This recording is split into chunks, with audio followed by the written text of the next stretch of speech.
ਸਾਥੀਓ, ਤਬੀਅਤ ਇੱਕ ਹਫ਼ਤੇ ਤੋਂ ਬੜੀ ਨਾਸਾਜੀ ਹੈ, ਢਿੱਲੀ ਹੈ, ਜਿਹਦੇ ਕਰਕੇ ਮੈਂ ਆਪਣੀ ਗੱਲ ਰੱਖ ਨਹੀਂ ਸਕਿਆ ਅੱਜ ਨਾਲੇ ਮਸਲੇ ਦੇ ਉੱਤੇ। ਅੱਜ ਜਿਹੜੀ ਮੈਂ ਆਪਣੀ ਗੱਲ ਰੱਖਣ ਲੱਗਾ ਉਸ ਮਸਲੇ ਦੇ ਉੱਤੇ, ਔਰ ਉਹਦੀ ਸ਼ੁਰੂਆਤ ਜਿਹੜੀ ਹੈ ਉਹ ਮੈਂ ਹਰਦਿਆਲ ਸਾਗਰ ਜੀ ਦੀਆਂ ਪੰਕਤੀਆਂ ਨੇ ਜਿਹਦੇ ਤੋਂ ਸ਼ੁਰੂ ਕਰਨ ਲੱਗਾ। ਕਿੰਨੇ ਮਸਲੇ ਉਲਝਦੇ ਜਿਉਂ-ਜਿਉਂ ਉਹ ਤਿਉਂ-ਤਿਉਂ ਮੁਸਕਰਾਉਂਦੀ ਹੈ। ਸਿਆਸਤ ਮਸਲਿਆਂ ਦੇ ਸਿਰ ਤੇ ਹੀ ਸੱਤਾ ਚਾਹੁੰਦੀ ਹੈ। ਤਮਾਕੂ ਲੋਕਤੰਤਰ ਹੈ ਤੇ ਸੰਸਦ ਹੈ ਚਿਲਮ ਵਰਗੀ, ਵਤਨ ਹੈ ਸੁਲਗ ਦਾ ਹੁੱਕਾ ਤੇ ਸਿਆਸਤ ਗੁੜਗੜਾਉਂਦੀ ਹੈ। ਇੱਕ ਨਿੱਜੀ ਮਸਲਾ ਸੀਗਾ ਸੋਸ਼ਲ ਮੀਡੀਆ ਦੇ ਉੱਤੇ ਵਿਵਾਦਤ ਟਿੱਪਣੀਆਂ ਨੂੰ ਲੈ ਕੇ, ਜਿਹਦੇ ਕਰਕੇ ਸਾਰਾ ਇਹ ਘਟਨਾਕ੍ਰਮ ਵਾਪਰਿਆ। ਔਰ ਪਹਿਲਾਂ ਤਾਂ ਮੈਂ ਆਪਣੀ ਗੱਲ 'ਚ ਇਹ ਕਹਿਣ ਲੱਗਾ ਕਿ ਜੇ ਪਰਚਾ ਗਲਤ ਸੀਗਾ ਤੇ ਫਿਰ ਪੁਲਿਸ ਨੂੰ ਬਿਨਾਂ ਇਨਵੈਸਟੀਗੇਸ਼ਨ ਤੋਂ ਦੇਣ ਦੀ ਕੀ ਲੋੜ ਸੀਗੀ, ਤੇ ਜੇ ਫਿਰ ਠੀਕ ਸੀਗਾ ਤੇ ਫਿਰ ਐਡੀ ਛੇਤੀ ਝੁਕਣ ਤੇ ਐਡੀ ਛੇਤੀ ਡਰਨ ਦੀ ਕੀ ਲੋੜ ਪੈ ਗਈ ਸੀ ਵੀ ਆਪਾਂ ਪਰਚਾ ਰੱਦ ਕਰਨ ਵਾਲੇ ਪਾਸੇ ਵੀ ਤੁਰ ਪਏ। ਔਰ ਸਿਰਫ ਇੱਕ ਸੋਸ਼ਲ ਮੀਡੀਆ ਦੀ ਲੜਾਈ ਕਿੱਥੋਂ ਦੀ ਕਿੱਥੇ ਪਹੁੰਚ ਗਈ ਔਰ ਸਾਰੇ ਪੰਜਾਬ ਦਾ ਜਿਹੜਾ ਮਾਹੌਲ ਖਰਾਬ ਕਰਕੇ ਰੱਖ ਦਿੱਤਾ ਗਿਆ। ਔਰ ਜਿੰਨੇ ਵੀ ਇਹਦੇ ਵਿੱਚ ਆਪਣਾ ਯੋਗਦਾਨ ਪਾਇਆ, ਮੈਂ ਕੱਲੇ ਦੀ ਗੱਲ ਰੱਖੂੰਗਾ। ਸਭ ਤੋਂ ਪਹਿਲਾਂ ਜਿਹੜਾ ਅੱਗ ਦੇ ਵਿੱਚ ਜਿਹੜਾ ਘਿਓ ਪਾਇਆ ਉਹ ਸਾਰ ਰਵਨੀਤ ਸਿੰਘ ਬਿੱਟੂ ਨੇ ਪਾਇਆ। ਜਦੋਂ ਪਰਚਾ ਹੋ ਜਾਂਦਾ ਅੰਮ੍ਰਿਤਪਾਲ ਦੇ ਉੱਤੇ ਤੇ ਬਿੱਟੂ ਵੱਲੋਂ ਉਕਸਾਇਆ ਜਾਂਦਾ ਕਿ ਛੋਟੇ ਜਿਹੇ ਪਰਚੇ ਤੋਂ ਛੋਟਾ ਜਿਹਾ ਬੱਚਾ ਡਰ ਗਿਆ, ਜਿਹਦੇ ਤੋਂ ਬਾਅਦ ਇਹ ਸਾਰਾ ਘਟਨਾਕ੍ਰਮ ਹੁੰਦਾ। ਔਰ ਸਭ ਕੁਝ ਹੋਣ ਤੋਂ ਬਾਵਜੂਦ ਵੀ, ਸਭ ਕੁਝ ਹੋਣ ਦੇ ਬਾਅਦ ਵੀ ਬਿੱਟੂ ਜੀ ਉਹਦੇ ਤੋਂ ਬਾਜ ਨਹੀਂ ਆਏ। ਉਹ ਕੱਲ ਫੇਰ ਆਪਣੀ ਇੱਕ ਵੀਡੀਓ ਦੇ ਵਿੱਚ ਕਹਿ ਰਹੇ ਸੀਗੇ ਕਿ ਤੇਰੇ ਕੋਲ ਜੇ 5-5 ਗੋਲੀਆਂ ਵਾਲੀਆਂ ਰਫਲਾਂ ਤੇ ਆ ਮੇਰੇ ਕੋਲ ਤੇ ਜਿੰਨੀਆਂ ਗੋਲੀਆਂ ਵਾਲੀਆਂ ਰਫਲਾਂ ਤੈਨੂੰ ਪਤਾ ਵੀ ਨਹੀਂ ਲੱਗਣਾ, ਤੇਰੇ ਪੱਲੇ ਹੀ ਕੁਛ ਨਹੀਂ ਹੈਗਾ। ਦੂਜਾ ਉਹ ਉਕਸਾ ਰਹੇ ਸੀਗੇ ਜਿਹੜਾ ਗੁਰਪਤਵੰਤ ਪੰਨੂ ਜਿਹੜਾ ਬਾਹਰ ਬੈਠਾ ਕਿ ਪੰਨੂ ਤੇਰੇ ਪੱਲੇ ਕੁਛ ਨਹੀਂ ਰਹਿ ਗਿਆ, ਹੁਣ ਤੇਰੇ ਨਾਲੋਂ ਵੀ ਵੱਡਾ ਗੁੰਡਾ ਆ ਗਿਆ, ਉਹ ਤੇਰੇ ਨਾਲੋਂ ਅੱਗੇ ਨਿਕਲ ਗਿਆ। ਔਰ ਉਹਦੇ ਨਾਲ ਅੱਗੇ ਕੀ ਕਹਿੰਦੇ ਨੇ ਉਹ ਕਿ ਮੈਂ ਲੁਧਿਆਣੇ ਤੋਂ ਤੁਰ ਪਿਆ ਸੀਗਾ ਜਦੋਂ ਇਹ ਨਾਲੇ ਦੇ ਵਿੱਚ ਇਹ ਸਾਰੀ ਘਟਨਾ ਹੋ ਰਹੀ ਸੀਗੀ, ਪਰ ਮੈਨੂੰ ਪਤਾ ਲੱਗਾ ਕਿ ਉਹ ਥਾਣੇ ਚੋਂ ਨਿਕਲ ਗਿਆ। ਸਾਰੀ ਦੁਨੀਆ ਨੂੰ ਪਤਾ ਕਿ ਉਹ ਅਗਲੇ ਦਿਨ ਤੱਕ ਅਜਨਾਲੇ ਦੇ ਵਿੱਚ ਰਿਹਾ ਔਰ ਆਪਣਾ ਬੰਦਾ ਛਡਾ ਕੇ ਲੈ ਗਿਆ। ਸੋ ਰਵਨੀਤ ਬਿੱਟੂ ਜੀ, ਫੋਕੇ ਫੈਂਟਰ ਜਿਹੜੇ ਉਹ ਨਾ ਮਾਰਿਆ ਕਰੋ। ਜੇ ਆਉਣਾ ਹੀ ਸੀਗਾ ਤੇ ਆ ਜਾਂਦੇ, ਫਿਰ ਲੁਧਿਆਣੇ ਤੋਂ ਅਜਨਾਲੇ ਆਉਂਦਿਆਂ ਕਿਹੜਾ ਵੀਜ਼ਾ ਲੈਣਾ ਪੈਣਾ ਸੀਗਾ ਵੀ ਜਿਹੜਾ ਤੁਹਾਡੇ ਕੋਲ ਆਇਆ ਨਹੀਂ ਗਿਆ, ਉਸ ਤੋਂ ਬਾਅਦ ਵੀ ਕਿਤੇ ਆ ਜਾਂਦੇ। ਤੁਹਾਡੇ ਕੋਲ 100 ਗਨਮੈਨ ਹੈ ਤੇ ਤੁਸੀਂ ਇਹ ਮੁੱਦਾ ਭੜਕਾਉਂਦੇ ਹੋ 100 ਗਨਮੈਨ ਲੈ ਕੇ। ਤੁਸੀਂ ਆਮ ਜਨਤਾ ਦਾ ਵੀ ਸੋਚਿਆ ਕਰੋ ਨਾ ਕਿ ਲੋਕਾਂ ਦੇ ਹਾਲਾਤ ਕੀ ਹੋ ਜਾਂਦੇ ਨੇ, ਲੋਕਾਂ ਦੇ ਵਿੱਚ ਡਰ ਕਿੰਨਾ ਫੈਲ ਜਾਂਦਾ, ਲੋਕਾਂ ਦੇ ਵਿੱਚ ਮਾਹੌਲ ਕਿਸ ਤਰ੍ਹਾਂ ਦਾ ਹੋ ਜਾਂਦਾ। ਔਰ ਦੂਜੀ ਚੀਜ਼ ਮੈਂ ਅੰਮ੍ਰਿਤਪਾਲ ਨੂੰ ਕਹਿਣਾ ਚਾਹੁੰਦਾ ਕਿ ਬਹੁਤ ਛੇਤੀ ਤੇ ਬਿਨਾਂ ਕੁਰਬਾਨੀ ਤੋਂ ਤੇ ਬਿਨਾਂ ਜਾਣੇ ਪਛਾਣੇ ਲੋਕਾਂ ਨੇ ਤੈਨੂੰ ਆਪਣਾ ਲੀਡਰ ਮੰਨ ਲਿਆ ਯਾਰ। ਸੋ ਮਾਨ ਸਨਮਾਨ ਜਿਹੜਾ ਤੈਨੂੰ ਮਿਲਿਆ ਵਾ ਉਹਨੂੰ ਸੰਭਾਲ ਕੇ ਰੱਖਣ ਦੀ ਲੋੜ ਹੈ, ਇੱਕ ਵੱਡੇ ਆਗੂ ਵਾਂਗੂ। ਔਰ ਆਪਣੇ ਮਨ ਦੇ ਵਿੱਚੋਂ ਹੰਕਾਰ ਆਪਣੇ ਮਨ ਚੋਂ ਕੱਢ ਕੇ ਚੱਲ ਤੂੰ ਭਰਾਵਾ। ਇਹ ਨਿੱਕੀਆਂ ਗੱਲਾਂ ਦੇ ਉੱਤੇ ਐਡੇ ਵੱਡੇ ਹਾਦਸੇ ਕਰ ਦੇਣੇ।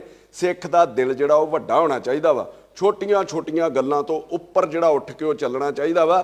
ਇਹ ਮੰਨ ਕੇ ਚੱਲੋ ਕਿ ਸੋਸ਼ਲ ਮੀਡੀਆ ਦੇ ਉੱਤੇ ਵੱਖਰਾ ਕਰਾਊਡ ਚੱਲਦਾ ਵਾ, ਜਿਹਦੇ ਅਨੁਸਾਰ ਨਹੀਂ ਬੋਲੋਗੇ ਉਹ ਤੁਹਾਨੂੰ ਥੱਲੇ ਗਾਲਾਂ ਕੱਢਣੀਆਂ ਸ਼ੁਰੂ ਕਰ ਦੇਣਗੇ। ਉਹ ਨਹੀਂ ਵੇਖਣਗੇ ਤੁਹਾਡੀ ਮਾਂ ਅੱਗੇ ਵਹਿੰਦੀ, ਉਹ ਨਹੀਂ ਵੇਖਣਗੇ ਤੁਹਾਡੀ ਭੈਣ ਵਹਿੰਦੀ ਹੈ।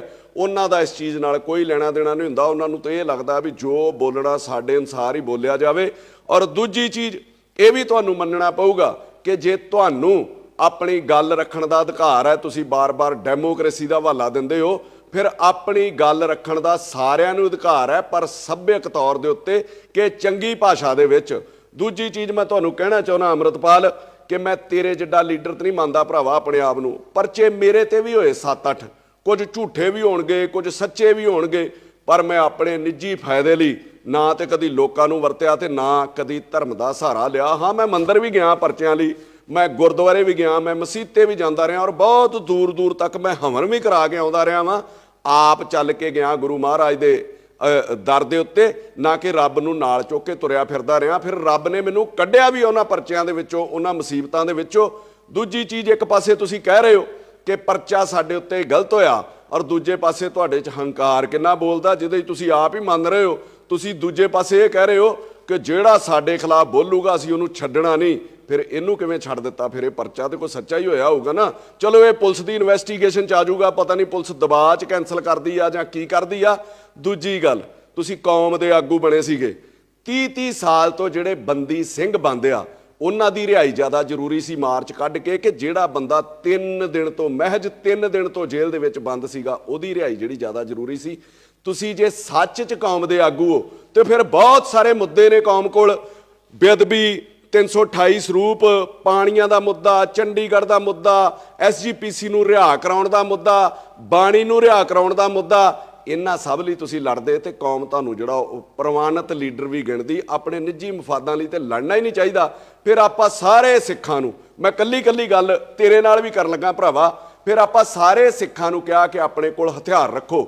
ਲੋਕਾਂ ਨੇ ਤੇਰੇ ਕਹਿਣ ਤੋਂ ਬਾਅਦ ਆਪ ਪੰਜਾਬ ਦੇ ਵਿੱਚ ਹਥਿਆਰ ਰੱਖਣੇ ਸ਼ੁਰੂ ਕੀਤੇ। ਸੋਸ਼ਲ ਸਾਈਟਸ ਦੇ ਉੱਤੇ ਲੋਕਾਂ ਨੇ ਫੋਟੋਆਂ ਪਾਈਆਂ। ਤੇਰੇ ਹਥਿਆਰ ਰੱਖਣ ਤੇ ਲਹਿਰਾਉਣ ਕਰਕੇ ਸਰਕਾਰ ਨੇ ਇੱਕ ਨਵਾਂ ਕਾਨੂੰਨ ਬਣਾ ਦਿੱਤਾ ਵੀ ਹਥਿਆਰ ਲਹਿਰਾਉਣ ਦੇ ਉੱਤੇ ਪਰਚਾ ਦਿੱਤਾ ਜਾਊਗਾ। ਔਰ ਉਸ ਨਵੇਂ ਕਾਨੂੰਨ ਦੇ ਤਹਿਤ 300-400 ਬੰਦੇ ਦੇ ਉੱਤੇ ਪਰਚਾ ਦਰਜ ਕੀਤਾ ਗਿਆ, ਜਿਸ 'ਚ ਬੱਚੇ ਵੀ ਨਹੀਂ ਬਖਸ਼ੇ ਤੇ ਜਨਾਨੀਆਂ ਵੀ ਨਹੀਂ ਬਖਸ਼ੀਆਂ। ਉਹਨਾਂ ਦੇ ਪਰਚੇ ਰੱਦ ਕਰਾਉਣ ਲਈ ਜਿਹੜੇ ਤੇਰੇ ਕਰਕੇ ਹੋਏ ਸੀਗੇ, ਆਪਾਂ ਉਹਨਾਂ ਲਈ ਤੇ ਕੋਈ ਰੋਸ ਮੁਜ਼ਾਹਰਾ ਨਹੀਂ ਕੀਤਾ। ਉਹ ਜਿਹੜੇ ਤੇਰੇ ਮਗਰ ਲੱਗ ਕੇ ਅੱਜ ਪਰਚਿਆਂ ਚੁਲਝੇ ਫਿਰਦੇ ਨੇ। ਉਹ ਤੋਂ ਅੱਗੇ ਆ ਜਾਓ ਸੰਦੀਪ ਸੰਨੀ, ਜਿਨੇ ਤੇਰੇ ਭਾਸ਼ਣਾਂ ਤੋਂ ਪ੍ਰੇਰਿਤ ਹੋ ਕੇ, ਜਿਸ 'ਚ ਕਹਿੰਦਾ ਸੀ ਸੋਧ ਦਿਓ, ਫੜ ਲਓ, ਵੇਖਣਾ ਨਹੀਂ, ਉੱਥੇ ਵੇਟ ਥੋੜੀ ਕਰਨੀ ਆ, ਉਹਨੇ ਨੇ ਸੂਰੀ ਨੂੰ ਮਾਰਿਆ। ਉਸ ਸੰਦੀਪ ਸੰਨੀ ਦੀ ਵੀ ਉਸ ਦੌਰਾਨ ਆਪਣੀ ਦੁਕਾਨ ਸਾੜੀ ਗਈ ਔਰ ਬੜੀ ਦੁਨੀਆ ਨੇ ਡਿਮਾਂਡ ਕੀਤੀ ਕਿ ਜੇ ਉਹਨੇ ਮਾਰਿਆ ਤੇ ਉਹਦੇ ਉੱਤੇ ਪਰਚਾ ਹੋ ਗਿਆ। ਜਿਨ੍ਹਾਂ ਲੋਕਾਂ ਨੇ ਦੀ ਦੁਕਾਨ ਸਾੜੀ ਆ ਉਹਨਾਂ ਦੇ ਉੱਤੇ ਵੀ ਪਰਚਾ ਹੋਣਾ ਚਾਹੀਦਾ ਵਾ। ਤੇ ਆਪਾਂ ਤੇ ਸੰਦੀਪ ਸੰਨੀ ਲਈ ਵੀ ਕੋਈ ਧਰਨਾ ਨਹੀਂ ਦਿੱਤਾ ਤੇ ਕੋਈ ਉਪਰਾਲਾ ਨਹੀਂ ਕੀਤਾ ਤੇ ਕੋਈ ਆਵਾਜ਼ ਨਹੀਂ ਚੁੱਕੀ ਤੇ ਕੋਈ ਬਾਤ ਨਹੀਂ ਪੁੱਛੀ। ਆਪਾਂ ਗੱਲ ਤੇ ਖਾਲਿਸਤਾਨ ਕਰਦੇ ਰਹਿੰਦੇ, ਖਾਲਿਸਤਾਨ ਚਾਹੀਦਾ, ਖਾਲਿਸਤਾਨ ਚਾਹੀਦਾ, ਵੱਖਰੀ ਹਕੂਮਤ ਚਾਹੀਦੀ ਆ। ਮੈਂ ਪੁੱਛਣਾ ਚਾਹੁੰਦਾ ਭਰਾਵਾ, ਤੈਨੂੰ ਖਾਲਿਸਤਾਨ ਬਣਾਉਣਾ ਕਿੱਥੇ ਆ? ਖਾਲਿਸਤਾਨ ਹੋਣਾ ਕਿੱਡਾ ਕਿ 2 ਘੰਟੇ ਐਨੂੰ ਤੁਰ ਪੋ, 2 ਘੰਟੇ ਉਹਨੂੰ ਤੁਰ ਪੋ ਉੱਧਰੋਂ ਤੇ ਖਾਲਿਸਤਾਨ ਤੁਹਾਡਾ ਖਤਮ। ਐਡਾ ਕੁ ਖਾਲਿਸਤਾਨ ਹੋਊਗਾ ਸਾਡਾ, ਆਹ ਖਾਲਿਸਤਾਨ ਹੋਊਗਾ ਸਾਡਾ, ਇੰਨੀ ਕੁ ਮਤਲਬ ਉਹਦਾ ਜਿਹੜਾ ਏਰੀਆ ਹੋਊਗਾ।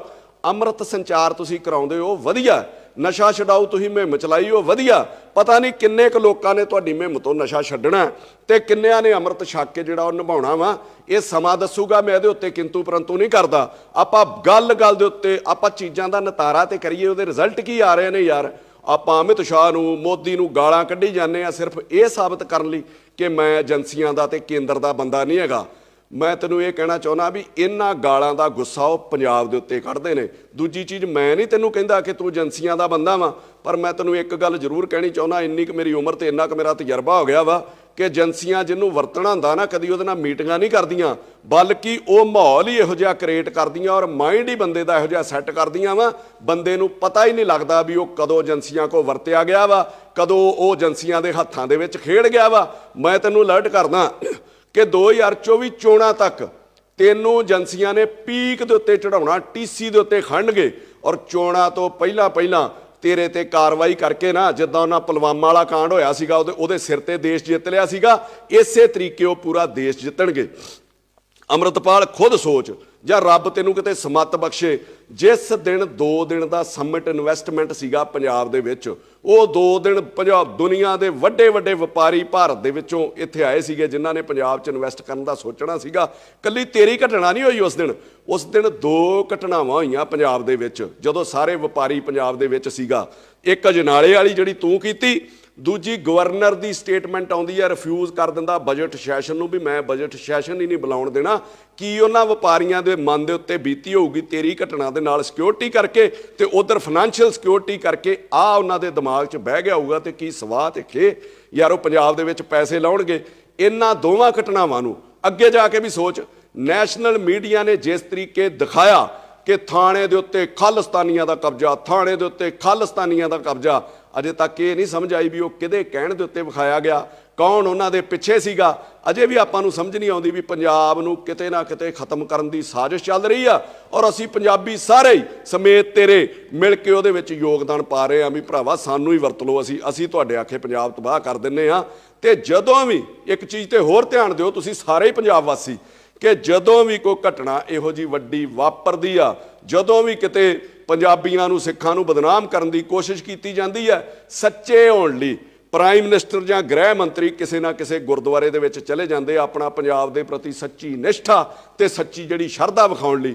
ਕੱਲ੍ਹ ਉਹ ਪਟਨਾ ਸਾਹਿਬ ਵਿਖੇ ਪਹੁੰਚ ਜਾਂਦੇ ਨੇ, ਨਾ ਕੱਲ੍ਹ ਕੋਈ ਗੁਰਪੁਰਬ ਹੈ, ਨਾ ਕੱਲ੍ਹ ਕੋਈ ਸ਼ਹੀਦੀ ਦਿਹਾੜਾ ਹੈ, ਕੱਲ੍ਹ ਵੀ ਉੱਥੇ ਜਾਂਦੇ ਨੇ ਔਰ ਵੱਡੀਆਂ ਖਬਰਾਂ ਲੱਗਦੀਆਂ ਨੇ ਪੱਗ ਬੰਨ੍ਹ ਕੇ ਕਿ ਉਹ ਗੁਰਦੁਆਰਾ ਸਾਹਿਬ ਦੇ ਵਿੱਚ ਗਏ। ਇਹਨਾਂ ਸਾਰੀਆਂ ਚੀਜ਼ਾਂ ਤੋਂ, ਇਹਨਾਂ ਸਾਜ਼ਿਸ਼ਾਂ ਤੋਂ ਯਾਰ ਆਪਾਂ ਅਲਰਟ ਤੇ ਹੋਈਏ। ਜੋ ਵੀ ਉੱਥੇ ਹੋਇਆ ਤੇ ਆਪਾਂ ਉਹਦੇ ਪਿੱਛੇ ਤਰਕ ਕੀ ਦਿੱਤੇ, ਆਪਣੇ ਅਨੁਸਾਰ ਹੀ ਆਪਾਂ ਹਿਸਟਰੀ ਬਦਲਣੀ ਸ਼ੁਰੂ ਕਰ ਦਿੱਤੀ ਹੈ, ਆਪਣੇ ਅਨੁਸਾਰ ਹੀ ਆਪਾਂ ਉੱਥੇ ਸਾਰਾ ਕੁਝ ਸੋਚਣਾ ਸ਼ੁਰੂ ਕਰ ਦਿੱਤਾ। ਮੈਂ ਸ਼ੁਰੂ ਕਰਨ ਲੱਗਾ ਵੀ ਜਿੱਥੋਂ ਤੁਸੀਂ ਮਤਲਬ ਉੱਥੇ ਚਾਲੇ ਪਏ ਨੇ, ਤੁਸੀਂ ਆਪਣੇ ਪਿੰਡ ਤੋਂ ਤੁਰਿਓ ਆਪਣੀ ਕਾਰ ਦੇ ਵਿੱਚ ਤੇ ਗੁਰੂ ਮਹਾਰਾਜ ਸਾਹਿਬ ਵਾਲੀ ਜਿਹੜੀ ਗੱਡੀ ਸੀ ਪਾਲਕੀ ਸਾਹਿਬ ਵਾਲੀ, ਉਹ ਤੁਹਾਡੇ ਅੱਗੇ ਜਾਂਦੀ ਹੈ।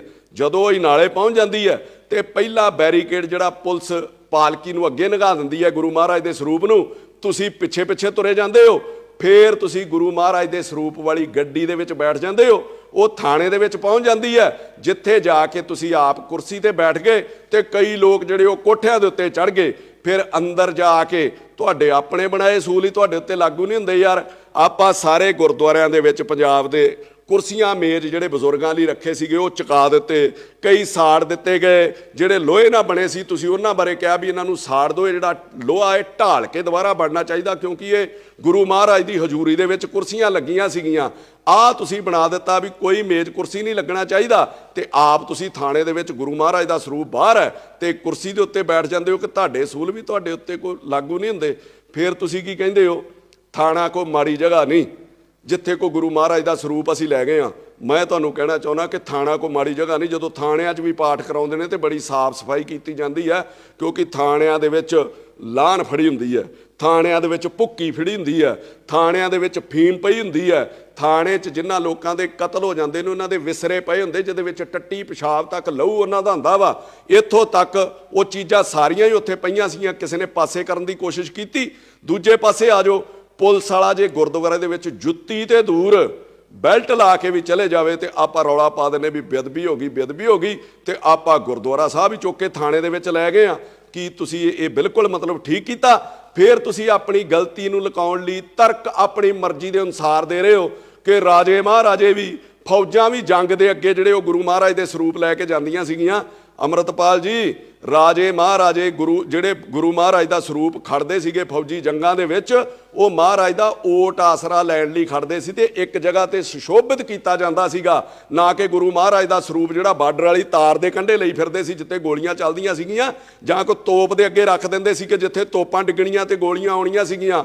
ਉਹ ਇੱਕ ਜਗ੍ਹਾ ਤੇ ਸੁਸ਼ੋਭਿਤ ਕਰਕੇ ਉੱਥੇ ਮੱਥਾ ਟੇਕ ਕੇ ਓਟ ਆਸਰਾ ਲੈ ਕੇ ਤੇ ਉਹ ਫਿਰ ਜਾਂਦੇ ਸੀਗੇ। ਫਿਰ ਆਪਾਂ ਤਰੱਕੀ ਦਿੰਨੇ ਆ ਸੰਤਾਂ ਮਹਾਂਪੁਰਸ਼ਾਂ ਦੇ ਨਾਂ ਦਾ ਕਿ ਸੰਤ ਕਰਤਾਰ ਸਿੰਘ ਭਿੰਡਰਾਲਿਆਂ ਨੇ 37 ਨਗਰ ਕੀਰਤਨ ਐਮਰਜੈਂਸੀ 'ਚ ਕੱਢੇ। ਮੈਂ ਤੁਹਾਨੂੰ ਪੁੱਛਣਾ ਚਾਹੁੰਦਾ ਕਿ ਇਹ ਨਗਰ ਕੀਰਤਨ ਸੀਗਾ? ਉਹਨਾਂ ਨੇ ਜੇ ਨਗਰ ਕੀਰਤਨ ਕੱਢੇ ਹੋਣਗੇ ਤੇ ਕੋਈ ਬੰਦੇ ਛਡਾਉਣ ਲਈ ਨਹੀਂ ਕੱਢੇ, ਕੋਈ ਪਰਚੇ ਰੱਦ ਕਰਾਉਣ ਲਈ ਨਗਰ ਕੀਰਤਨ ਨਹੀਂ ਕੱਢੇ ਗਏ, ਕੋਈ ਨਿੱਜੀ ਮਫਾਦਾਂ ਲਈ ਨਗਰ ਕੀਰਤਨ ਨਹੀਂ ਕੱਢੇ ਗਏ। ਫਿਰ ਆਪਾਂ ਹਵਾਲਾ ਦਿੰਨੇ ਆ ਕਿਸਾਨ ਅੰਦੋਲਨ ਦੇ ਵਿੱਚ ਗੁਰੂ ਮਹਾਰਾਜ ਦਾ ਸਰੂਪ ਜਿਹੜਾ ਉੱਥੇ ਰੱਖਿਆ ਗਿਆ ਸੀਗਾ। ਮੈਂ ਤੁਹਾਨੂੰ ਦੱਸ ਦਿੰਦਾ, ਮੇਰਾ ਖਿਆਲ ਉਦੋਂ ਤੇ ਤੁਸੀਂ ਦੁਬਈਓਂ ਵੀ ਨਹੀਂ ਸੀ ਆਏ ਜਦੋਂ ਕਿਸਾਨ ਅੰਦੋਲਨ ਤੁਰਿਆ ਪੰਜਾਬ ਦੇ ਵਿੱਚੋਂ ਗਿਆ, ਪੰਜਾਬ ਭਰ ਕੇ ਲੋਕ ਉਹਦੇ ਵਿੱਚ ਗਏ ਆ। ਜਦੋਂ ਬੈਰੀਕੇਡ ਤੋੜਦੇ ਗਏ ਉਦੋਂ ਗੁਰੂ ਮਹਾਰਾਜ ਦਾ ਸਰੂਪ ਨਹੀਂ ਲੈ ਕੇ ਗਏ। ਜਦੋਂ ਉੱਥੇ ਬਹੁ ਗਿਣਤੀ ਵਿੱਚ ਪਹੁੰਚ ਗਏ ਆ, ਜਦੋਂ ਉੱਥੇ ਉਹਨਾਂ ਨੂੰ ਪਤਾ ਸੀਗਾ ਕਿ ਲੰਮਾ ਸਮਾਂ ਇੱਥੇ ਰਹਿਣਾ ਵਾ, ਤੇ ਫਿਰ ਗੁਰੂ ਮਹਾਰਾਜ ਦਾ ਜਿਹੜਾ ਸਰੂਪ ਆ ਉੱਥੇ ਸੁਸ਼ੋਭਿਤ ਕੀਤਾ ਗਿਆ। ਤੇ ਜਿਹੜੇ ਸਿੱਖ ਸੀਗੇ, ਜਿਹੜੇ ਗੁਰੂ ਨੂੰ ਮੰਨਣ ਵਾਲੇ ਲੋਕ, ਸਾਰੇ ਗੁਰੂ ਨੂੰ ਮੰਨਣ ਵਾਲੇ ਸੀ, ਕਈਆਂ ਦੀ ਰੋਜ਼ ਦੀ ਸ਼ਰਧਾ ਹੁੰਦੀ ਆ, ਉਹਨਾਂ ਕਰਕੇ ਉਹ ਰੋਜ਼ ਉੱਥੇ ਉਹ ਮੱਥਾ ਟੇਕਦੇ ਸੀਗੇ ਤੇ ਗੁਰੂ ਮਹਾਰਾਜ ਦਾ ਓਟ ਆਸਰਾ ਲੈ ਕੇ ਚੱਲਦੇ ਸੀਗੇ ਔਰ ਮੋਰਚਾ ਵੀ ਫਤਿਹ ਕਰਕੇ ਆਏ। ਅੱਗੇ ਆਓ, ਤੁਸੀਂ ਜੀਰਾ ਫੈਕਟਰੀ ਦਾ ਹਵਾਲਾ ਦਿੱਤਾ ਕਿ ਜੀਰਾ ਫੈਕਟਰੀ ਦੇ ਵਿੱਚ ਪਹਿਲੇ ਦਿਨ ਹੀ ਗੁਰੂ ਮਹਾਰਾਜ ਦਾ ਸਰੂਪ ਅੱਗੇ ਲਾ ਲਿਆ ਗਿਆ ਸੀਗਾ। 3-4 ਵਾਰੀ ਡਾਂਗਾ ਖਾਧੀਆਂ ਲੋਕਾਂ ਨੇ ਉੱਥੇ। ਉਸ ਤੋਂ ਬਾਅਦ ਜਦੋਂ ਪੱਕਾ ਮੋਰਚਾ ਲੱਗਾ ਫਿਰ ਜੀਰੇ ਦੇ ਵਿੱਚ ਗੁਰੂ ਮਹਾਰਾਜ ਦਾ ਜਿਹੜਾ ਸਰੂਪ ਉਹ ਸੁਸ਼ੋਭਿਤ ਕੀਤਾ ਗਿਆ। ਇਹਨਾਂ ਚੀਜ਼ਾਂ ਦੇ ਨਾਲ ਤੁਲਨਾ ਨਾ ਕਰੋ ਤੇ ਨਾ ਹੀ ਝੂਠੇ ਜਿਹੜੇ ਉਹ ਤਰਕ ਦਿਓ। ਹਾਂ, ਜੇ ਤੁਹਾਡੇ ਕੋਲੋਂ ਗਲਤੀ ਹੋਈ ਆ, ਵੱਡਿਆਂ ਵੱਡਿਆਂ ਕੋਲ ਹੁੰਦੀ ਆ, ਸਾਡੇ ਕੋਲੋਂ ਵੀ ਹੁੰਦੀ, ਅਸੀਂ ਤਾਂ ਛੋਟੇ ਜਿਹੇ ਆ, ਔਰ ਗਲਤੀ ਨੂੰ ਮੰਨ ਲੈਣਾ ਚਾਹੀਦਾ ਔਰ ਸੰਗਤ ਤੁਹਾਨੂੰ ਪ੍ਰਵਾਨ ਵੀ ਕਰੂਗੀ। ਜੇ ਤੁਸੀਂ ਗੁਰੂ ਮਹਾਰਾਜ ਦਾ ਓਟ ਆਸਰਾ ਲੈਣ ਦੀ ਗੱਲ ਕਰਦੇ ਹੋ, ਤੁਸੀਂ ਗੁਰੂ ਮਹਾਰਾਜ ਦਾ ਓਟ ਆਸਰਾ ਹੀ ਲੈਣਾ ਸੀਗਾ ਤੇ ਫਿਰ ਗੁਰਦੁਆਰਾ ਸਾਹਿਬ ਤੇ ਅਜਨਾਲੇ ਵੀ ਹੈਗਾ ਸੀਗਾ, ਉੱਥੇ ਹੀ ਅਰਦਾਸ ਜਿਹੜੀ ਬੇਨਤੀ ਕਰ ਲੈਂਦੇ। ਟਕਸਾਲ ਦੇ ਵਿੱਚ ਵੀ ਗੁਰੂ ਮਹਾਰਾਜ ਦਾ ਸਰੂਪ ਸੀਗਾ, ਉੱਥੇ ਤੁਸੀਂ ਆਪਣੀ ਅਰਦਾਸ ਬੇਨਤੀ ਕਰ ਲੈਂਦੇ। ਕਿ ਉੱਥੇ ਗੁਰੂ ਮਹਾਰਾਜ ਦੇ ਸਰੂਪ ਸੇਮ ਨਹੀਂ ਕਿ ਜਿਹੜਾ ਮਤਲਬ ਜਿਹੜੇ ਗੁਰੂ ਮਹਾਰਾਜ ਦਾ ਸਰੂਪ ਤੁਹਾਡੇ ਨਾਲ ਪਾਲਕੀ ਦੇ ਵਿੱਚ ਸੀਗਾ ਉਹਦੇ ਵਿੱਚ ਕੋਈ ਵੱਖਰੀ ਬਾਣੀ ਤੇ ਹੈ ਨਹੀਂ ਕਿ ਆਪਣੇ ਨਾਲ ਨਾਲ ਸਿਰਫ ਇਹੀ ਮਹਾਰਾਜ ਦਾ ਸਰੂਪ ਚੱਲਣਾ ਚਾਹੀਦਾ? ਸਰੂਪ ਤੇ ਇੱਕ ਹੀ ਹੈ ਨਾ ਯਾਰ। ਫਿਰ ਜੇ ਭਰਾਵਾ ਤੂੰ ਸੱਚਾ ਸਿੱਖ ਸੀਗਾ ਫਿਰ ਤੂੰ ਪੁਲਿਸ ਨੂੰ ਕਹਿੰਦਾ ਕਿ ਯਾਰ ਆਹ ਮੇਰੇ ਨਾਲ ਗੁਰੂ ਮਹਾਰਾਜ ਦਾ ਸਰੂਪ ਹੈ, ਇਹਨੂੰ ਮੈਨੂੰ ਗੁਰਦੁਆਰਾ ਸਾਹਿਬ ਜਾਂ ਟਕਸਾਲ ਦੇ ਵਿੱਚ ਸੁਸ਼ੋਭਿਤ ਕਰ ਆਉਣ ਦਿਓ, ਤੇ ਫਿਰ ਆਪਾਂ ਦੋ ਹੱਥ ਕਰ ਲੈਂਦੇ ਆ, ਫਿਰ ਆਪਾਂ ਲੜ ਲੈਂਦੇ ਆ, ਤੇ ਫਿਰ ਆਪਾਂ ਨੂੰ ਵੀ ਪਤਾ ਹੋਣਾ ਸੀਗਾ ਵੀ ਕੀ ਹਾਲਾਤ ਬਣਨੇ ਸੀਗੇ ਤੇ ਕੀ ਉੱਥੇ ਹਸ਼ਰ ਹੋਣਾ ਸੀਗਾ। ਇਹ ਤਰਕ ਕੋਈ ਚੰਗੇ ਨਹੀਂ। ਕੱਲ ਨੂੰ ਕੋਈ ਗੈਂਗਸਟਰ, ਰੇਪਿਸਟ ਗੁਰੂ ਮਹਾਰਾਜ ਦਾ ਸਰੂਪ ਰੱਖ ਕੇ ਗੱਡੀ ਦੇ ਵਿੱਚ ਉਹ ਸੂਬਾ ਛੱਡਣ ਦੀ ਤਿਆਰੀ ਕਰ ਲੂਗਾ, ਪੁਲਿਸ ਨੂੰ ਪਤਾ ਹੋਊਗਾ ਤੇ ਪੁਲਿਸ ਨੂੰ ਹੱਥ ਵੀ ਨਹੀਂ ਪਾ ਸਕਦੀ। ਇਹੋ ਜਿਹਾ ਤਰੀਕਾ ਤੁਸੀਂ ਲੋਕਾਂ ਨੂੰ ਕੀ ਸੇਧ ਦੇ ਰਹੇ ਹੋ ਯਾਰ?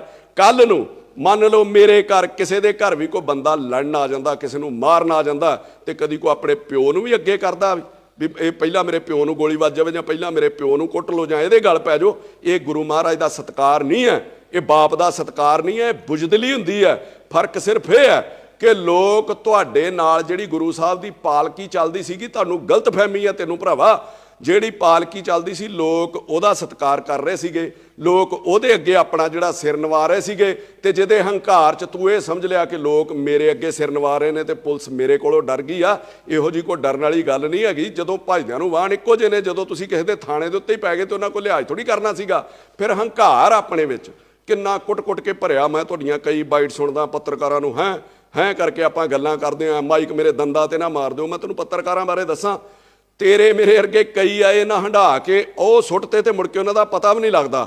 ਤੁਸੀਂ ਉਦੋਂ ਵੀ ਕਿਹਾ ਵੀ ਮਾਈਕ ਮੇਰੇ ਦੰਦਾਂ ਨੂੰ ਨਾ ਮਾਰਿਓ। ਇਹ ਸ਼ੋਭਾ ਦਿੰਦੀਆਂ ਏਡੇ ਏਡੇ ਵੱਡੇ ਕੌਮ ਦੇ ਆਗੂ ਨੂੰ ਇਹ ਗੱਲਾਂ।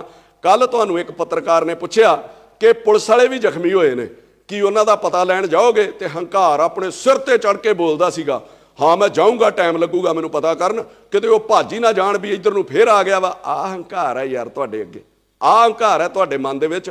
ਮੈਂ ਤੁਹਾਨੂੰ ਕਹਿੰਦਾ ਉਹ ਤੁਹਾਡੇ ਅੱਗੇ ਨਹੀਂ ਭੱਜੇ, ਉਹ ਗੁਰੂ ਮਹਾਰਾਜ ਦੇ ਅੱਗੇ ਭੱਜੇ ਆ, ਗੁਰੂ ਮਹਾਰਾਜ ਦੇ ਡਰ ਤੋਂ ਭੱਜੇ ਆ, ਗੁਰੂ ਮਹਾਰਾਜ ਦੇ ਭੈ ਤੋਂ ਭੱਜੇ ਆ, ਗੁਰੂ ਮਹਾਰਾਜ ਦੀ ਸ਼ਰਧਾ ਤੋਂ ਭੱਜੇ ਆ। ਫਿਰ ਤੁਸੀਂ ਕੀ ਕਹਿੰਦੇ ਹੋ ਬਾਰ-ਬਾਰ? ਰੋਜ਼ ਹੀ ਤੁਹਾਨੂੰ ਸੁਣੀਦਾ ਕਿ ਅਸੀਂ ਗੁਲਾਮ ਆ। ਇਹ ਕਿਹੜੀ ਗੁਲਾਮੀ ਹੈ ਯਾਰ? ਇੱਕ ਐਸਪੀ ਦਾ ਸਿਰ ਪਾੜ ਦਿਓ, ਪੁਲਿਸ ਵਾਲਿਆਂ ਦੀਆਂ ਪੱਗਾਂ ਲਾਹ ਦਿੱਤੀਆਂ, ਉਹਨਾਂ ਨੂੰ ਕਿਰਪਾਨਾਂ ਲੈ ਕੇ ਪੈ ਗਏ, ਥਾਣੇ ਦੇ ਉੱਤੇ ਕਬਜ਼ਾ ਕਰ ਲਿਆ, ਐਸਐਸਪੀ ਨਾਲ ਤੁਸੀਂ ਮੀਟਿੰਗ ਕਰ ਰਹੇ ਹੋ ਤੇ ਉਹਦੇ ਸਿਰ ਦੇ ਉੱਤੇ ਹਥਿਆਰਾਂ ਦੀ ਛਾਂ ਕਰਕੇ ਬੈਠੇ ਹੋ। ਇਹ ਕਿਹੋ ਜਿਹੀ ਗੁਲਾਮੀ ਹੈ ਯਾਰ? ਮੈਨੂੰ ਤੇ ਸਮਝ ਨਹੀਂ ਆਈ ਵੀ ਹੋਰ ਵੀ ਕਿਸੇ ਮੁਲਕ ਦੇ ਵਿੱਚ ਇਸ ਤਰ੍ਹਾਂ ਹੁੰਦਾ ਵਾ। ਤੇ ਮੈਨੂੰ ਹੈਰਾਨੀ ਪੁਲਿਸ ਤੇ ਵੀ ਆਉਂਦੀ ਹੈ ਤੇ ਨਮੋਸ਼ੀ ਵੀ ਆਉਂਦੀ ਹੈ ਕਿ ਪੰਜਾਬ ਦੇ ਵਿੱਚ ਆਮ ਬੰਦੇ ਦੀ ਜਾਂ ਗਰੀਬ ਦੀ ਫੇਸਬੁੱਕ ਦੇ ਉੱਤੇ ਕਿਤੇ ਨਕਲੀ ਹਥਿਆਰ ਨਾਲ ਵੀ ਫੋਟੋ ਆ ਜਾਂਦੀ ਸੀ ਤੇ ਉਹਦੇ ਉੱਤੇ ਝੱਟ ਜਿਹੜਾ ਉਹ ਪਰਚਾ ਦਰਜ ਕੀਤਾ ਜਾਂਦਾ ਸੀਗਾ। ਇੱਥੇ ਐਸਐਸਪੀ ਦੇ ਸਿਰ ਦੇ ਉੱਤੇ ਬੰਦੂਕਾਂ ਲਹਿਰਾਈਆਂ ਜਾ ਰਹੀਆਂ, ਐਸਐਸਪੀ ਦੇ ਸਿਰ ਦੇ ਉੱਤੇ ਬੰਦੂਕਾਂ ਦੀ ਛਾਂ ਕੀਤੀ ਆ ਤੇ ਕੋਈ ਪਰਚਾ ਹੀ ਨਹੀਂ ਦਿੱਤਾ, ਤੇ ਸਗੋਂ ਪਹਿਲੇ ਪਰਚੇ ਵੀ ਰੱਦ ਕਰਨ ਦੀਆਂ ਉੱਥੇ ਪ੍ਰੈਸ ਦੇ ਵਿੱਚ ਅਨਾਉਂਸਮੈਂਟ ਕੀਤੀਆਂ ਜਾ ਰਹੀਆਂ ਵਾ। ਇਹ ਧਮਕੀਆਂ ਉੱਤੋਂ ਧਮਕੀਆਂ ਲਾਈਆਂ ਜਾ ਰਹੀਆਂ ਕਿ ਜਿਨ੍ਹਾਂ ਨੇ ਸੱਟਾਂ ਲਾਈਆਂ ਜਾਂ ਜਿਨ੍ਹਾਂ ਨੂੰ ਲੱਗੀਆਂ, ਜੇ ਸਾਡੇ ਉੱਤੇ ਦੁਬਾਰਾ ਪਰਚਾ ਦਰਜ ਕਰਕੇ ਵਿਖਾਇਓ, ਅਸੀਂ ਦੁਬਾਰਾ ਇਹੋ ਜਿਹਾ ਕੰਮ ਕਰਾਂਗੇ। ਇਹ ਕਿਹੋ ਜਿਹੀ ਗੁਲਾਮੀ ਆ ਅੰਮ੍ਰਿਤਪਾਲ ਸਿੰਘ? ਇਹਨੂੰ ਗੁਲਾਮੀ ਕਹਿੰਦੇ ਆ ਯਾਰ। ਸੋ ਮੇਰੀ ਤੈਨੂੰ ਬੇਨਤੀ ਹੈ ਕਿ ਪ੍ਰਮਾਤਮਾ ਤੈਨੂੰ ਅਕਲ ਵੀ ਦੇਵੇ, ਤੂੰ ਵੀ ਥੋੜਾ ਜਿਹਾ ਅਕਲ ਤੋਂ ਕੰਮ ਲੈ। ਔਰ ਪੰਜਾਬ ਦੇ ਹੋਰ ਮੁੱਦਿਆਂ ਲਈ ਬੜੇ ਧਰਨੇ ਲਾਉਣ ਦੀ ਲੋੜ ਹੈ। ਪੰਜਾਬ ਦੇ ਵਿੱਚ ਕੁਝ ਨਹੀਂ ਹੈਗਾ, ਇਹਦਾ ਲੱਕ ਟੁੱਟਾ ਪਿਆ ਵਾ। ਪੰਜਾਬ 'ਚ ਬਹੁਤ ਸਾਰੇ ਮੁੱਦੇ ਇਹੋ ਜਿਹੇ ਨੇ, ਹੋਰ ਬਹੁਤ ਸਾਰੇ ਲੋਕਾਂ ਦੇ ਉੱਤੇ ਜਾਲੀ ਪਰਚੇ ਦਿੱਤੇ ਜਾਂਦੇ ਨੇ ਅਮੀਰਾਂ ਵੱਲੋਂ, ਸਰਕਾਰਾਂ ਵੱਲੋਂ। ਆਪਾਂ ਉਹਨਾਂ ਦੀ ਲੜਾਈ ਜਿਹੜੀ ਲੜਨ ਦੀ ਕੋਸ਼ਿਸ਼ ਕਰਨੀ ਚਾਹੀਦੀ ਸੀਗੀ। ਸੋ ਆਪਣੇ ਆਪ ਕੋਈ ਹੌਸਲੇ ਤੋਂ ਕੰਮ ਲਓ। ਜੇ ਲੋਕਾਂ ਨੇ ਤੁਹਾਨੂੰ ਸ਼ੋਭਾ ਦਿੱਤੀ, ਏਡੀ ਛੋਟੀ ਉਮਰ ਦੇ ਵਿੱਚ ਤੁਹਾਨੂੰ ਆਗੂ ਮੰਨਿਆ, ਤੇ ਫਿਰ ਕੌਮ ਦੇ ਤੇ ਪੰਜਾਬ ਦੇ ਭਲੇ ਲਈ ਆਪਾਂ ਕੰਮ ਕਰੀਏ। ਜੇ ਦੂਜੀ ਚੀਜ਼ ਮੈਂ ਸਰਕਾਰ ਨੂੰ ਤੇ ਪੁਲਿਸ ਨੂੰ ਵੀ ਇਹ ਸਲਾਹ ਦੇਣਾ ਚਾਹੁੰਦਾ ਕਿ ਇਸ ਘਟਨਾਕ੍ਰਮ ਦੇ ਵਿੱਚ ਪੁਲਿਸ ਨੇ ਜੋ ਭੂਮਿਕਾ ਨਿਭਾਈ ਆ ਉਹ ਬਹੁਤ ਵਧੀਆ ਸੀਗੀ। ਡੀਜੀ ਨੇ ਵਧੀਆ ਜਿਹੜਾ ਗਾਈਡ ਕੀਤਾ ਆਪਣੀ ਫੋਰਸ ਨੂੰ, ਪਰ ਇਹਦੇ ਨਾਲ ਜੋ ਸੂਬੇ ਦਾ ਨੁਕਸਾਨ ਹੋਇਆ, ਅਮਨ ਸ਼ਾਂਤੀ ਦਾ, ਇਨਵੈਸਟਮੈਂਟ ਦਾ, ਉਹਨੂੰ ਪੂਰਾ ਕਰਨ ਦੀ ਜ਼ਿੰਮੇਵਾਰੀ ਵੀ ਡੀਜੀ ਦੀ ਤੇ ਪੰਜਾਬ ਸਰਕਾਰ ਦੀ ਬਣਦੀ, ਉਹਦਾ ਫਰਜ਼ ਬਣਦਾ। ਨਹੀਂ ਤੇ ਕੱਲ ਨੂੰ ਇੱਥੇ ਕਿਸੇ ਨੇ ਕੋਈ ਇਨਵੈਸਟ ਨਹੀਂ ਕਰਨਾ। ਇਹ ਨਾ ਹੋਵੇ ਕਿ ਕੱਲ ਤੋਂ ਜੇ ਕਿਸੇ ਨੇ ਕੋਈ ਪਰਚਾ ਦਰਜ ਕਰਾਉਣਾ, ਪੰਜਾਬ ਦੇ ਹਾਲਾਤ ਇਹੋ ਜਿਹੇ ਬਣ ਜਾਣਗੇ, ਜੇ ਕਿਸੇ ਤੇ ਪਰਚਾ ਜਾਲੀ ਦਰਜ ਹੋ ਗਿਆ ਤੇ ਉਹ ਆਪਣੀਆਂ ਇਨਕੁਆਇਰੀਆਂ ਲਾਉਣ ਲਈ ਅੰਮ੍ਰਿਤਪਾਲ ਕੋ ਜਾਇਆ ਕਰਨਗੇ। ਉਹ ਅਫਸਰਾਂ ਨੂੰ ਫੋਨ ਕਰਿਆ ਕਰੂਗਾ ਵੀ ਇਹਨੂੰ ਕੱਢ ਦਿਓ ਤੇ ਇਹਨੂੰ ਪਾ ਦਿਓ। ਤੇ ਜੇ ਕਿਸੇ ਨੇ ਪੰਜਾਬ ਦੇ ਵਿੱਚ ਕੋਈ ਯੂਨਿਟ ਵੀ ਲਾਉਣਾ, ਕੋਈ ਇਨਵੈਸਟ ਵੀ ਕਰਨਾ ਹੈ, ਤੇ ਉਹ ਤੁਹਾਡੇ ਨਾਲੋਂ ਪਹਿਲਾਂ ਉਹਨੂੰ ਅੰਮ੍ਰਿਤਪਾਲ ਕੋਲੋਂ ਐਨਓਸੀ ਜਿਹੜੀ ਲੈਣੀ ਪਿਆ ਕਰੂਗੀ। ਇਹੋ ਜਿਹਾ ਮਾਹੌਲ ਸੂਬੇ ਦੇ ਵਿੱਚ ਨਾ ਕ੍ਰੀਏਟ ਕੀਤਾ ਜਾਵੇ। ਜੋ ਘਾਟਾ ਸੂਬੇ ਨੂੰ ਪਿਆ, ਜੋ ਡਰ ਵਪਾਰੀਆਂ ਦੇ ਮਨ ਤੇ ਜਾਂ ਆਮ ਲੋਕਾਂ ਦੇ ਮਨ ਤੇ ਉੱਤੇ ਫੈਲਿਆ ਜਾਂ ਛਾਇਆ, ਉਹਨੂੰ ਦੂਰ ਕਰਨਾ ਵੀ ਸਰਕਾਰ ਦਾ ਫਰਜ਼ ਹੈ। ਇਹਦੇ ਨਾਲ ਮੈਂ ਉਹਨਾਂ ਲੋਕਾਂ ਨੂੰ ਵੀ ਕਹਿਣਾ ਚਾਹੁੰਦਾ ਜਿਨ੍ਹਾਂ ਨੇ ਡੀਜੀ ਦੇ ਉੱਤੇ ਸਵਾਲ ਚੁੱਕੇ ਨੇ, ਜਿਹੜਾ ਗੌਰਵ ਯਾਦਵ ਦੇ ਉੱਤੇ, ਕਿ ਜਿਹਦੇ ਵਿੱਚ ਉਹ ਕਹਿੰਦੇ ਨੇ ਕਿ ਜੇ ਡੀਜੀ ਦੀਆਂ ਲੱਤਾਂ ਭਾਰ ਨਹੀਂ ਚੱਲਦੀਆਂ। ਬਿਕਰਮ ਮਜੀਠੀਆ ਕਹਿ ਰਹੇ ਸੀ। ਮੈਂ ਮਜੀਠੀਆ ਸਾਹਿਬ ਤੁਹਾਨੂੰ ਵੀ ਇੱਕ ਬੇਨਤੀ ਕਰਦਾ ਕਿ ਪਿਛਲੇ ਦਿਨਾਂ ਤੋਂ ਮੈਂ ਤੁਹਾਨੂੰ ਵੀ ਸੁਣ ਰਿਹਾ, ਵਧੀਆ ਬੋਲ ਰਹੇ ਹੋ ਪੰਜਾਬ ਦੇ ਮੁੱਦਿਆਂ ਤੇ, ਪਰ ਕਿਤੇ ਨਾ ਕਿਤੇ ਸਿਆਸਤ ਇਹੋ ਜਿਹੇ ਸੈਂਸਿਟਿਵ ਮੁੱਦਿਆਂ ਦੇ ਉੱਤੇ ਛੱਡ ਦੇਣੀ ਚਾਹੀਦੀ ਆ। ਤੁਸੀਂ ਕਹਿ ਰਹੇ ਹੋ ਕਿ ਜੇ ਡੀਜੀ ਦੀਆਂ ਲੱਤਾਂ ਭਾਰ ਨਹੀਂ ਚੱਲਦੀਆਂ ਤੇ ਸਾਨੂੰ 2 ਮਿੰਟ ਦੇ ਦੇਵੇ, ਅਸੀਂ ਬੰਦੇ ਦਾ ਪੁੱਤ ਬਣਾ ਦਿਆਂਗੇ ਜਿਹਨੇ ਦੇਸ਼ ਦਾ ਮਾਹੌਲ ਖਰਾਬ ਕਰਨਾ ਜਾਂ ਜਿਹੜਾ ਦੇਸ਼ ਦਾ ਮਾਹੌਲ ਖਰਾਬ ਕਰੂਗਾ। ਤੇ ਜੇ ਇੰਨਾ ਹੀ ਦਰਦ ਹੈ ਮਜੀਠੀਆ ਸਾਹਿਬ ਤੁਹਾਡੇ ਅੰਦਰ, ਤੇ ਫਿਰ ਡੀਜੀਪੀ ਤੋਂ ਆਰਡਰ ਲੈਣ ਦੀ ਕੀ ਲੋੜ ਹੈ? ਫਿਰ ਜੇ ਹੈਗਾ ਦਮ ਤੇ ਬੰਦੇ ਦਾ ਪੁੱਤ ਬਣਾ ਦਿਓ। 100 ਗਨਮੈਨ ਲੈ ਕੇ ਤੁਸੀਂ ਹੋਟਲਾਂ 'ਚ ਪ੍ਰੈਸ ਕਾਨਫਰੰਸ ਕਰਦੇ ਹੋ ਔਰ ਉੱਥੇ ਕਹਿੰਦੇ ਹੋ ਕਿ ਪਹਿਲੀ ਗੋਲੀ ਮੈਂ ਖਾਊਂਗਾ ਜੇ ਚੱਲੂਗੀ, ਤੇ ਫਿਰ ਆਪਾਂ ਤੁਰੇ ਕਿਉਂ ਨਹੀਂ ਅਜਨਾਲੇ ਵੱਲ ਨੂੰ? ਤੁਸੀਂ ਕੀ ਚਾਹੁੰਦੇ ਸੀਗੇ ਕਿ ਡੀਜੀ ਇਹੋ ਜਿਹਾ ਮਾਹੌਲ ਕ੍ਰੀਏਟ ਕਰਦਾ। ਤੁਹਾਡੇ ਵੇਲੇ ਜਿਸ ਤਰ੍ਹਾਂ ਫਾਇਰਿੰਗ ਕੀਤੀ ਸੀਗੀ, ਪਹਿਲਾਂ ਬੇਅਦਬੀ 84 'ਚ ਹੋਈ, ਫਿਰ ਤੁਹਾਡੇ 2015 'ਚ ਹੋਈ ਤੇ ਤੀਜੀ ਹੁਣ ਹੋ ਜਾਂਦੀ, ਤੇ 15 ਸਾਲ ਆਪਾਂ ਇਸੇ ਦੇ ਉੱਤੇ ਰਾਜਨੀਤੀ ਕਰਦੇ ਵੀ ਸਾਡੇ ਵੇਲੇ ਹੋਈ ਸੀ ਤੇ ਇਹਨਾਂ ਵੇਲੇ ਵੀ, ਤੇ ਉਹਦੇ ਬਦਲੇ ਲੋਕ ਤੁਹਾਨੂੰ ਸੱਤਾ 'ਚ ਲਿਆਉਂਦੇ। ਸੋ ਰਾਜਨੀਤੀ ਇਹਨਾਂ ਮੁੱਦਿਆਂ ਦੇ ਉੱਤੇ ਨਹੀਂ ਕਰਨੀ ਚਾਹੀਦੀ। ਚੰਗੇ ਮੁੱਦਿਆਂ ਤੇ ਬੋਲੋ, ਲੋਕ ਤੁਹਾਡੇ ਨਾਲ ਜੁੜਨਾ ਵੀ ਸ਼ੁਰੂ ਹੋ ਜਾਣਗੇ। ਮੈਂ ਤੁਹਾਨੂੰ ਫਿਰ ਕਹਿਣਾ ਕਿ ਤੁਹਾਡੇ ਇਕੱਲਿਆਂ ਦੀ ਗੱਲ ਨਹੀਂ ਹੈ, ਕਈ ਸ਼ਿਵ ਸੈਨਾ ਵਾਲੇ ਰੋਜ਼ ਡੀਂਗਾ ਮਾਰਦੇ ਨੇ ਕਿ ਦੇਸ਼ ਪ੍ਰੇਮ, ਦੇਸ਼ ਲਈ ਮਰ ਜਾਾਂਗੇ, ਦੇਸ਼ ਲਈ ਜੀ ਪਾਂਗੇ। 40 ਗਨਮੈਨ ਸਰਕਾਰ ਨੇ ਤੁਹਾਨੂੰ ਦਿੱਤੇ ਨੇ, ਕਰੋੜਾਂ ਰੁਪਈਆਂ ਦਾ ਖਰਚਾ ਹੁੰਦਾ। ਫਿਰ ਉਧਰ ਨੂੰ ਤੁਰੇ ਕਿਉਂ ਨਹੀਂ? ਫਿਰ ਹਾਂ ਦਾ ਨਾਰਾ ਕਿਉਂ ਨਹੀਂ ਮਾਰਿਆ ਪੰਜਾਬ ਲਈ? ਸੋ ਇਹੋ ਜਿਹੇ ਮੁੱਦਿਆਂ ਦੇ ਉੱਤੇ ਰਾਜਨੀਤੀ ਨਹੀਂ ਕਰਨੀ ਚਾਹੀਦੀ। ਇਹ ਸੈਂਸਿਟਿਵ ਮੁੱਦੇ ਨੇ ਔਰ ਮੈਂ ਰਹਿ ਨਹੀਂ ਸਕਿਆ ਬਿਮਾਰ ਹੋਣ ਦੇ ਬਾਵਜੂਦ ਵੀ ਮੈਂ ਇਹਦੇ ਤੇ ਬੋਲਣਾ ਜ਼ਰੂਰ ਚਾਹੁੰਦਾ ਸੀਗਾ। ਸੋ ਮੈਂ ਸਾਰਿਆਂ ਨੂੰ ਇਹ ਅਪੀਲ ਕਰਦਾ ਕਿ ਇਹੋ ਜਿਹੇ ਨਾਜ਼ੁਕ ਮੁੱਦਿਆਂ ਦੇ ਉੱਤੇ ਇੱਕ ਦੂਜੇ ਦਾ ਸਾਥ ਜ਼ਰੂਰ ਦੇਣਾ ਚਾਹੀਦਾ। ਅਖੀਰ 'ਚ ਮੈਂ ਇਹ ਕਹਿ ਕੇ ਸਮਾਪਤੀ ਕਰਨ ਲੱਗਾ ਆਪਣੀ ਗੱਲ ਦੀ ਕਿ ਸਾਰਿਆਂ ਨੂੰ ਰੱਬ ਸਮੱਤ ਬਖਸ਼ੇ ਔਰ ਪੰਜਾਬ ਦੇ ਵਿੱਚ ਸ਼ਾਂਤੀ ਜਿਹੜੀ ਉਹ ਬਣੀ ਰਵੇ, ਕਿ ਮੂੰਹ ਆਈ ਬਾਤ ਨਾ ਰਹਿੰਦੀ ਹੈ, ਝੂਠ ਆਖਾਂ ਕੁਝ ਬਚਦਾ ਹੈ, ਸੱਚ ਆਖਾਂ ਭਾਂਬੜ ਮਚਦਾ ਹੈ, ਦੋਹਾਂ ਗੱਲਾਂ ਤੋਂ ਜੀ ਜੱਚਦਾ ਹੈ, ਜੱਚ ਜੀਭਾ ਕਹਿੰਦੀ ਹੈ, ਮੂੰਹ ਆਈ ਬਾਤ ਨਾ ਰਹਿੰਦੀ ਹੈ।